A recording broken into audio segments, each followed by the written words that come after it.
सितंबर 2016 का महीना भारत के लिए कई मायनों में महत्वपूर्ण रहा। ये महीना देश के लिए राजनीतिक, सामाजिक और आर्थिक दृष्टिकोण से कई बड़े घटनाओं का साक्षी बना। इस महीने में देश ने राजनीतिक उथल-पुथल, पर्यावरण चैलेंजेस और इकोनॉमिक प्रगति का सामना किया। राजनीतिक स्थिति में अशांति और विरोध प्रदर्शनों ने सरकार के लिए नई चुनौतियां पैदा की, जबकि पर्यावरण के मोर्चे पर पोल्यूशन और क्लाइमेट चेंज के मुद्दे चर्चित रहे। स्पोर्ट्स में भारत ने अपनी चमक बिखेरी तो वही टेक्नोलॉजी में भी कुछ उल्लेखनीय घटनाएं घटी। भारत के खिलाड़ियों ने विश्व स्टार पर अपना दमन दिखाया और टेक्नोलॉजी के क्षेत्र में नए आविष्कार और प्रगति हुई। हेल्थ सेक्टर में ICMR की रिपोर्ट ने चिंता बढ़ाई। ये रिपोर्ट एंटीबायोटिक रेजिस्टेंस के बढ़ते खतरे को दर्शाती है, जो आने वाले समय में स्वास्थ्य क्षेत्र के लिए एक बड़ी चुनौती बन सकती है। आइए सितंबर 2004 की इन प्रमुख घटनाओं पर विस्तार से नजर डालते हैं। ये महीना कई महत्वपूर्ण घटनाओं से भरा रहा, जो देश के भविष्य को प्रभावित कर सकती हैं। इस महीने दिल्ली में ट्रैफिक सिस्टम में सुधार के लिए सरकार द्वारा उठाए गए कदम चर्चा का विषय बने रहे।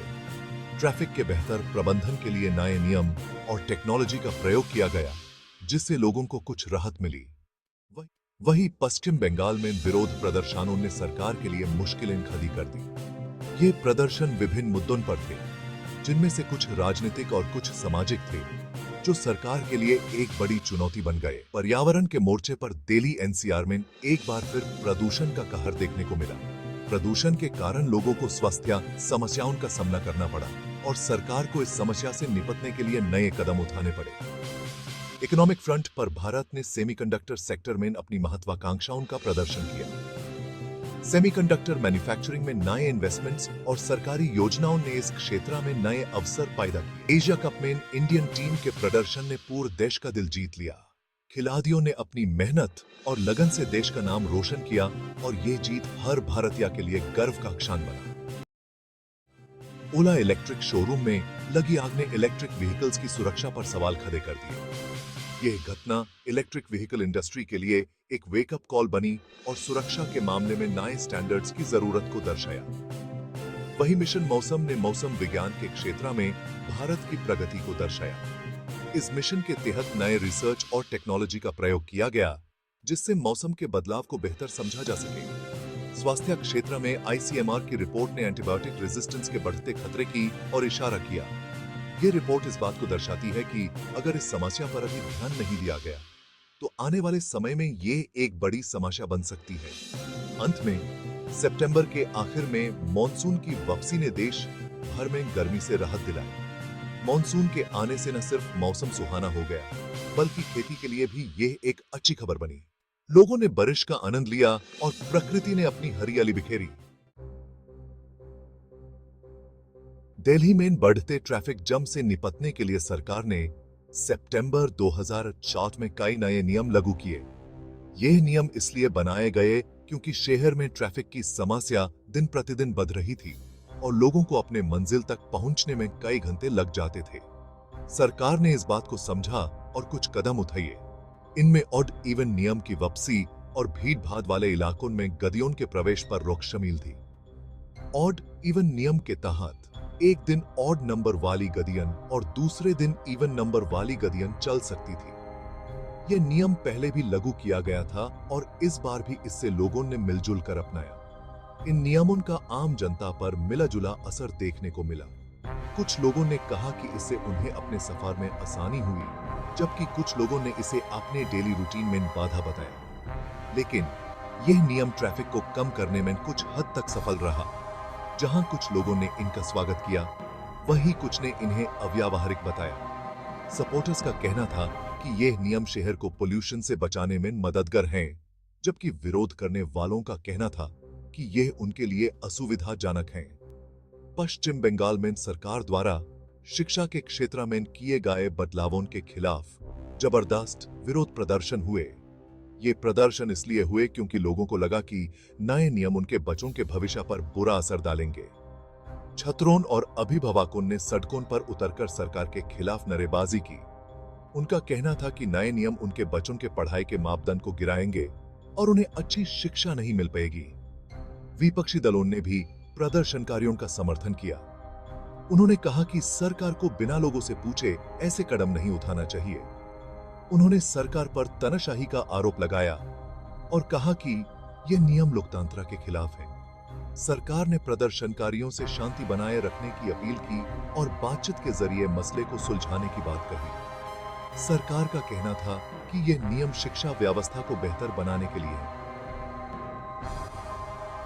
हैं और उन्होंने लोगों से इस बारे में समझने की गुजारिश की। दिल्ली में ट्रैफिक नियमों का उद्देश्य प्रदूषण को कम करना और ट्रैफिक सिस्टम को सुधारना था। ये नियम इसलिए बनाए गए क्योंकि शहर में पोल्यूशन का स्तर दिन प्रतिदिन बढ़ रहा था और लोगों की सेहत पर बुरा असर डाल रहा था। सरकार ने लोगों से पब्लिक ट्रांसपोर्ट का इस्तेमाल करने की अपील की। उन्होंने कहा कि अगर लोग पब्लिक ट्रांसपोर्ट का ज्यादा से ज्यादा इस्तेमाल करेंगे तो ट्रैफिक और पोल्यूशन दोनों कम होंगे। मेट्रो और बसेस का नेटवर्क भी इस दौरान सुधारा गया। पश्चिम बंगाल में शिक्षा के क्षेत्र में हुए बदलावों को लेकर सरकार का कहना था कि इनका मकसद शिक्षा व्यवस्था को और बेहतर बनाना है। उन्होंने कहा कि नए नियम से बच्चों को आधुनिक शिक्षा मिलेगी और उनका भविष्य और रोशन होगा। लेकिन लोगों का कहना था कि यह नियम बिना उनकी राय लिए बनाए गए हैं और इसलिए उन्हें इस पर विरोध है। दिल्ली में ट्रैफिक कंट्रोल के लिए नए टेक्नोलॉजी का भी इस्तेमाल किया गया। ट्रैफिक कंट्रोल रूम में एडवांस्ड सिस्टम्स लगाए गए जिससे ट्रैफिक को रियल टाइम मॉनिटर किया जा सके और तुरंत कदम उठाए जा सके। ये सब कुछ इसलिए किया गया ताकि लोगों को बेहतर सफर का अनुभव हो। पश्चिम बंगाल में सरकार ने लोगों के साथ बैठक भी की ताकि उनकी शिकायतें सुनी जा सकें। यह बैठक इसलिए रखी गई ताकि सरकार और जनता के बीच संवाद हो और कोई भी गलतफहमी न रहे। सरकार ने कहा कि वो लोगों के सुझावों को भी ध्यान में रखेंगे और जरूरत पड़ने पर नियम में बदलाव भी करेंगे। दिल्ली में नए ट्रैफिक नियमों का असर धीरे धीरे देखने को मिला। रोड्स पर ट्रैफिक कम हुआ और लोगों ने क्लीनर एयर का अनुभव किया। पब्लिक फीडबैक भी पॉजिटिव रहा और लोगों ने सरकार के इस कदम को सराहा। पश्चिम बंगाल में भी धीरे धीरे शिक्षा व्यवस्था में सुधार देखने को मिला। स्कूल्स में नए फैसिलिटीज लगाए गए और स्टूडेंट्स को बेहतर पढ़ाई का मौका मिला। सरकार ने कहा कि ये सब कुछ बच्चों के भविष्य को ध्यान में रखकर किया गया है। दिल्ली और पश्चिम बंगाल दोनों जगह पर सरकार ने अपने अपने क्षेत्रों में सुधार के कदम उठाए। जहां दिल्ली में ट्रैफिक और पोल्यूशन को कम करने के लिए नए नियम बनाए गए, वहीं पश्चिम बंगाल में शिक्षा व्यवस्था को बेहतर बनाने के लिए नए रिफॉर्म्स लागू किए गए। दोनों जगह पर लोगों का मिला जुला प्रतिक्रिया देखने को मिली, लेकिन सरकार का कहना है कि ये सब कुछ लोगों के भविष्य को बेहतर बनाने के लिए किया गया है। सितंबर 2004 माइन एक बार फिर दिल्ली एनसीआर में प्रदूषण का स्टार खतरनाक स्टार पर पहुंच गया। हर साल की तरह इस साल भी सर्दियों के आते ही प्रदूषण का स्टार तेजी से बढ़ने लगा। हवा में जहरीले कणों की मात्रा बढ़ने से लोगों को सांस लेने में तकलीफ होने लगी। मास्क पहनना और घर के अंदर रहना लोगों के लिए जरूरी हो गया। स्कूल्स में छुट्टी का ऐलान कर दिया गया और लोगों को घरों के अंदर रहने की सलाह दी गई। बच्चों के स्वास्थ्य को देखते हुए सरकार ने यह कदम उठाया। प्रदूषण के बढ़ते स्टार को देखते हुए सरकार को इमरजेंसी उपाय करने पड़े। सरकारी अध्यक्षों ने मिलकर इस समस्या का समाधान निकालने के लिए कई बैठकें की। निर्माण गतिविधियों पर रोक लगा दी गई और पुराने व्हीकल्स के चलने पर पाबंदी लगा दी गई। यह कदम इसलिए उठाया गया ताकि प्रदूषण के स्टार को कम किया जा सके। पड़ोसी राज्यों में पराली जलाने से भी दिल्ली एनसीआर में प्रदूषण का स्टार बढ़ा। हर साल की तरह इस साल भी पराली जलाने से प्रदूषण में भारी वृद्धि देखी गई। प्रदूषण के कारणों में व्हीकल्स का धुआं, ट्रैफिक जैम्स और पुराने व्हीकल्स का इस्तेमाल भी शामिल है। फैक्ट्रीज से निकलने वाला धुआं, धूल और केमिकल इमिशंस भी प्रदूषण को बढ़ाने में योगदान करते हैं और पराली जलाना शामिल है। ये सब मिलकर हवा को और भी ज्यादा प्रदूषित कर देते हैं। सरकार ने लोगों से प्राइवेट व्हीकल्स का कम से कम इस्तेमाल करने और प्रदूषण कम करने वाले उपाय अपनाने की अपील की।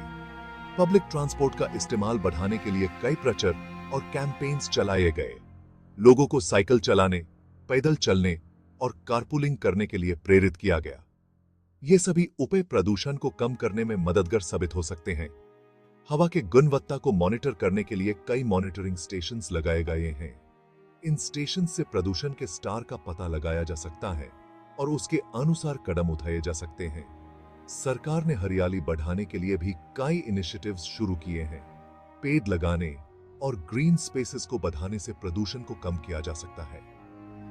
अवेयरनेस कैंपेन्स और वर्कशॉप्स भी चलाए जा रहे हैं ताकि लोगों को प्रदूषण के नुकसान और उसे बचने के उपाय के बारे में जागरूक किया जा सके।